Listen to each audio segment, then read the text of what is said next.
growing up in a black household.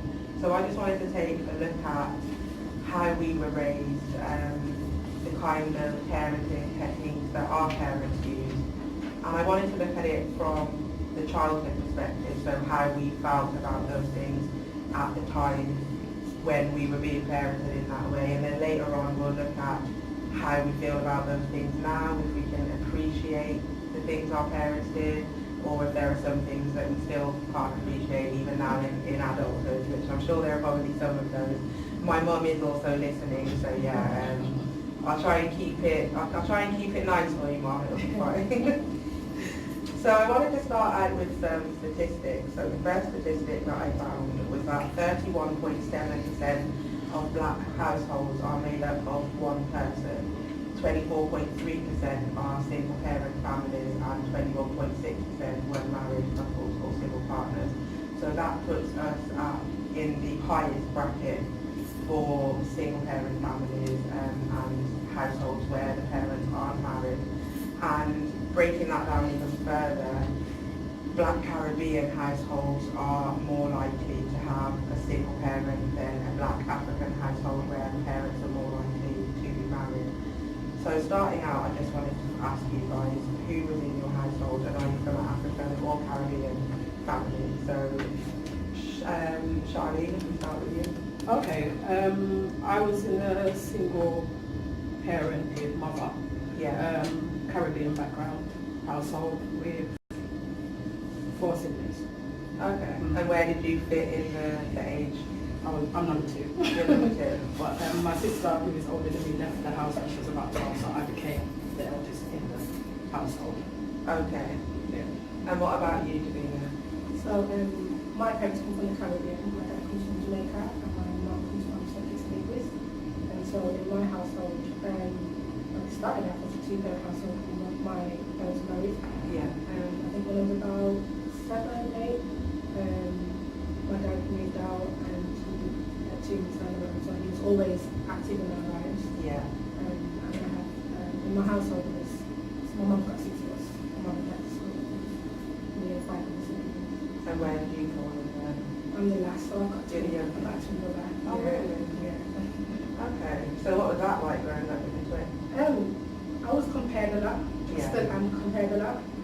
But he's one of our kids. Oh, that's good. You got a tight bond. We have, yeah. Good.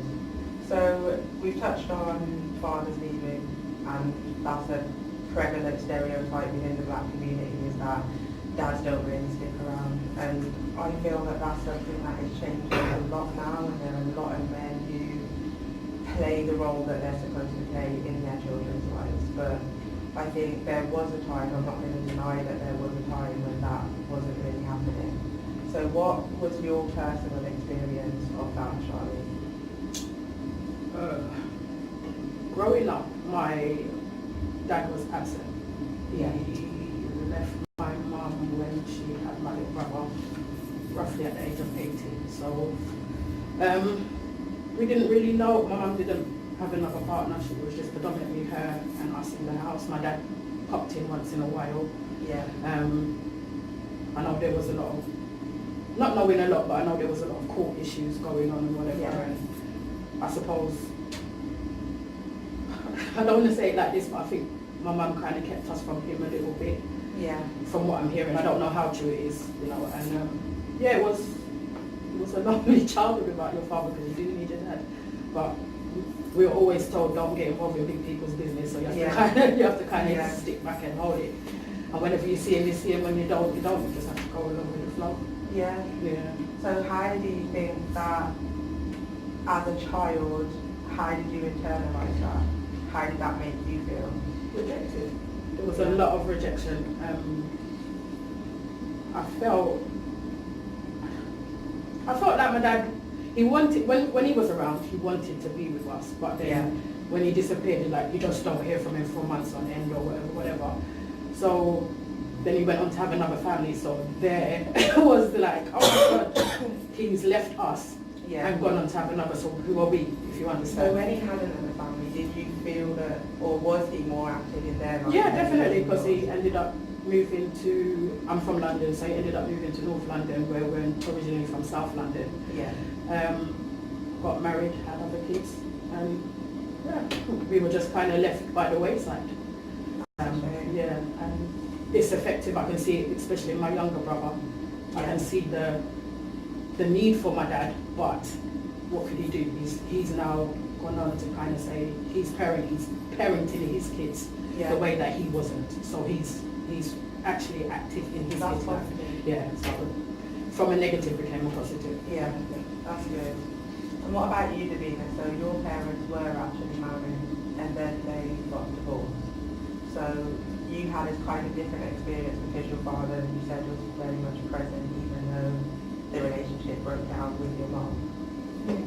So they're not divorced, they were married, but separated. Yeah. And like I said, my dad's quite old school, very, very old school Jamaican, and so he's always been in our lives. I don't actually know a period where he hasn't been in our life.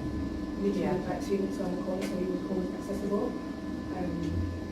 But at the same time, I just remember I just had a mum in the household, and my mum was a lady that she'd been working since she was 16 years old. She was always at work.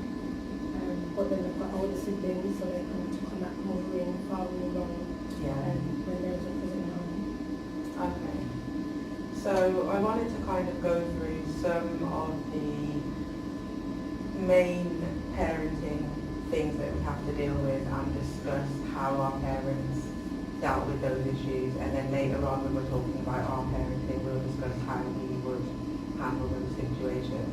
So one of the most obvious thing is discipline. So I know for myself and my family, that's like a major issue. When we think back on childhood and you think about the way that your parents parented you, and physical discipline is like, it's a concern, I would say, for me. And that is something that I have changed going forward with my children. So what were your experiences of discipline in a black household? We were disciplined very much, and I think it didn't do us any harm looking back. I think it's just having that respect really for each other as siblings. If it was fighting or stuff like that. I think my mum and dad never really used to hit us that much, but they would discipline us, especially my mum. My dad was a man that didn't really. But I know that beating your kids and stuff back then was a thing. But like I said, in my generation of people, our parents disciplined us for a reason. Like today, people see it as abuse and stuff like that, but it actually works. So for my kids, I don't beat them, but I do discipline them. So I take away computer games and football and stuff like that. But I don't think discipline harmed us. So when you say you were disciplined, but it wasn't really through beatings, what kind of discipline, what kind of tactics did your parents use to discipline you? Banned us from going outside with our friends. I wouldn't say really clean, we got to clean the house anyway.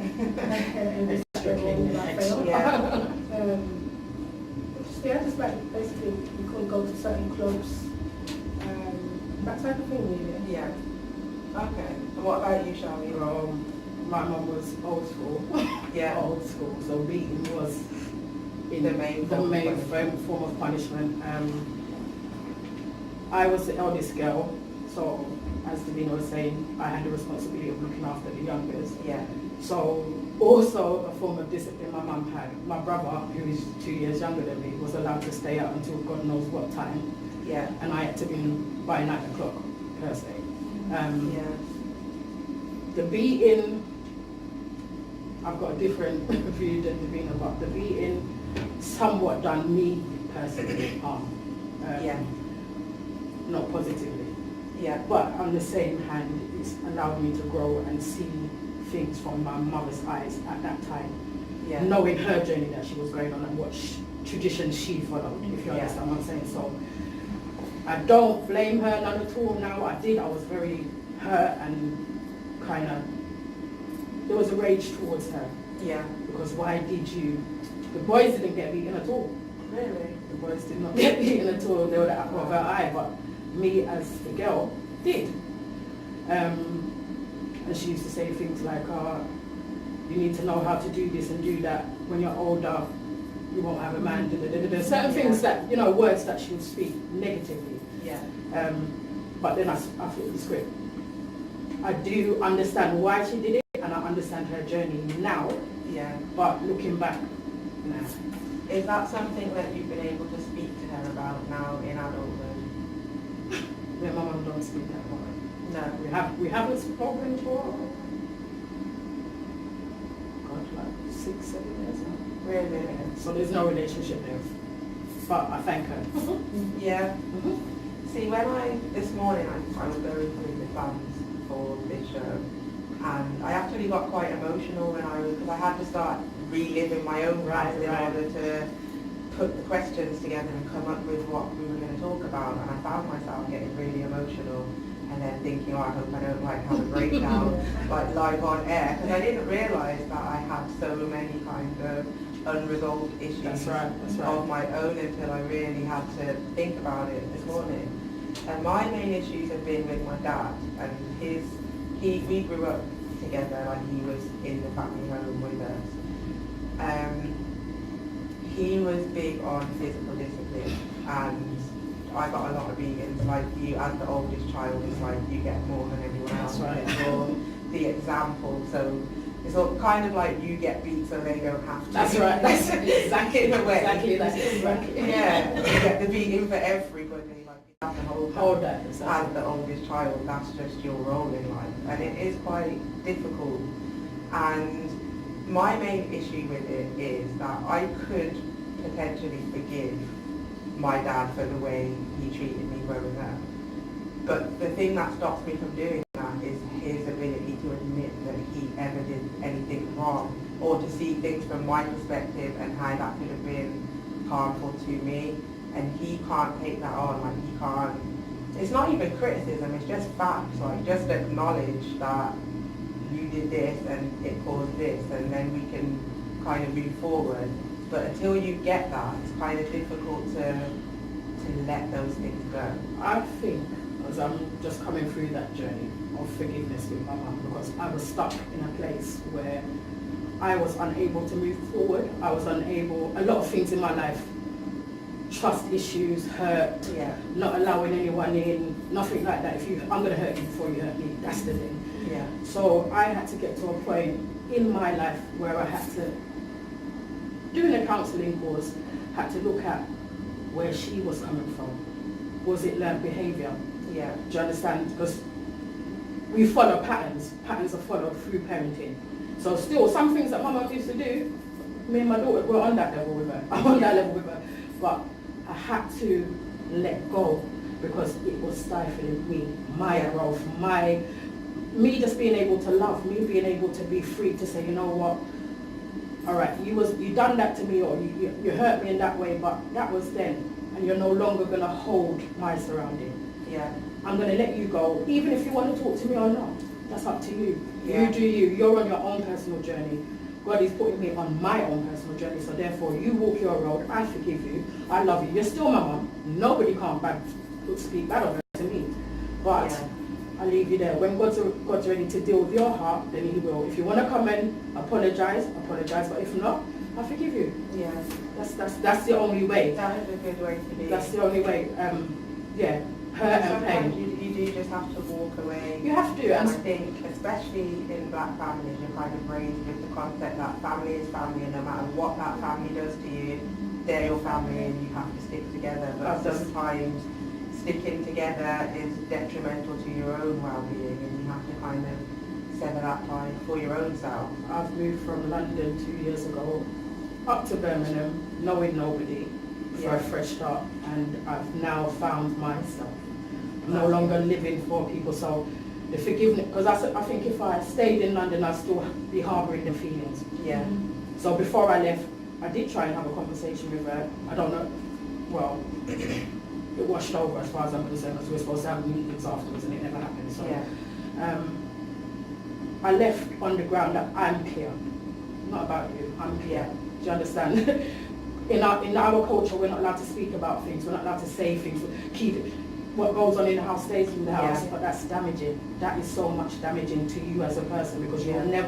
you've got pain and hurt deep down that you inflict it on every relationship that you go into. Yeah. So either you love them and leave them, or you stay there and be in pain. Choose. It's your choice. Life is choices. Yeah. That's the way I had to look at it, and that's the way I dealt with my family. It's not for everybody, but Yeah. yeah. That is very true. And I think it's not just the beatings as well. There's also there was kind of a mentality of children should be seen and not heard. Like, your opinion is not wanted or needed. This is big people business, and Go sit down. yeah, there's no saying anything. That's right. Even if it's something that concerns you directly, even if it's something like, I don't know, what clothes am I going to be wearing today? If I know I've laid out that outfit, me and you inside, you didn't buy no clothes in here. Two boy can't rain in one. That's right. Two boy can't rain in one pen. Which one? Yeah, so there was a lot of, Can't live in the same house. That's it. Pay the rent in here. yeah, Yeah, that's it. so there was that as well. So that is kind of difficult as a child, where you don't ever really have an opinion within your household. And it's kind of looked at like, you know, you're back chat, you think you're too big, you think you're grown.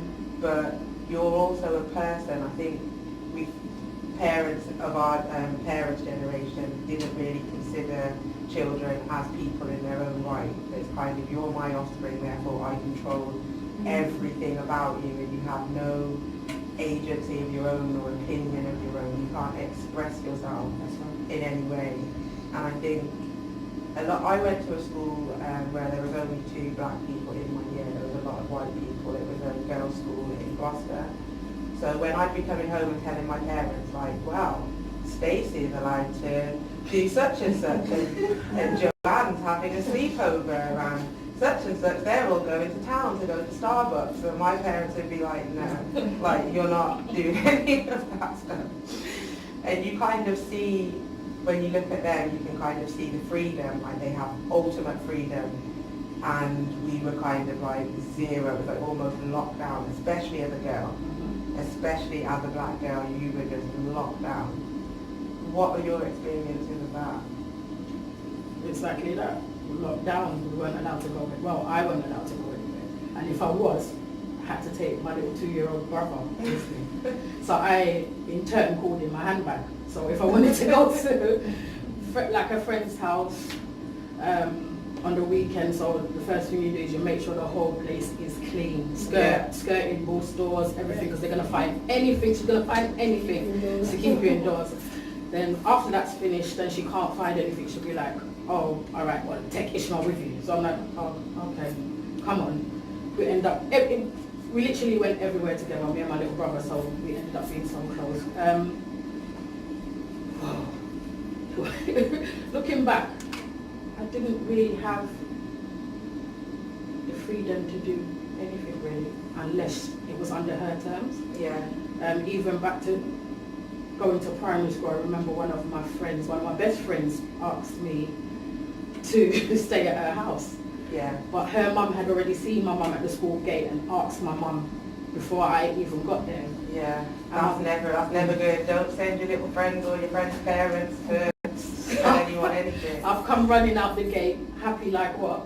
And I saw the look on my mum's face. I thought, oh God, I'm going to get in trouble. The look alone, you knew what time it was. Yeah. And my mum was just smiling, no, you can't go and stay at her house, and no, you know, maybe another day and whatever. And like, we said bye and whatever, and I knew in my head, as soon as we walked off, I was going to get it. And she dragging me down the road, didn't I tell you that you can't stay out for people's house? Don't make nobody's mother come house. I'm like, oh my God, oh my. So I went to school and said, nobody asked me to stay at their house, nobody, because she went into a rage. Basically, we had to stay at home. Yeah. There was no reason for us to go to anybody, unless it's family. Yeah. No reason to go to anybody's house, anybody to give us anything, nothing. So Yeah. So, I understand that. I think we all probably had that kind of experience. I was allowed to have one best friend. Yeah. And I was allowed to stay at her house because my mum wouldn't have my baby for that. Yeah. Although I didn't make it a practice for Yeah, I was allowed. I had much more freedom than I would say my older sister did. Yeah. And plus I was in a lot of activities like football and brownies and all that type of thing. So I felt like I had the freedom to do things Yeah. more than others. What about another avenue I thought of was the power of words and cussing. You know, your parents would cuss in like a whole different level of cussing to what I would cuss my children like now. And I don't know if people really thought about the effects that the words that they would use, or if they would, well, my dad would just outright call you names. And I feel like that has a really major effect on the mental health of your child.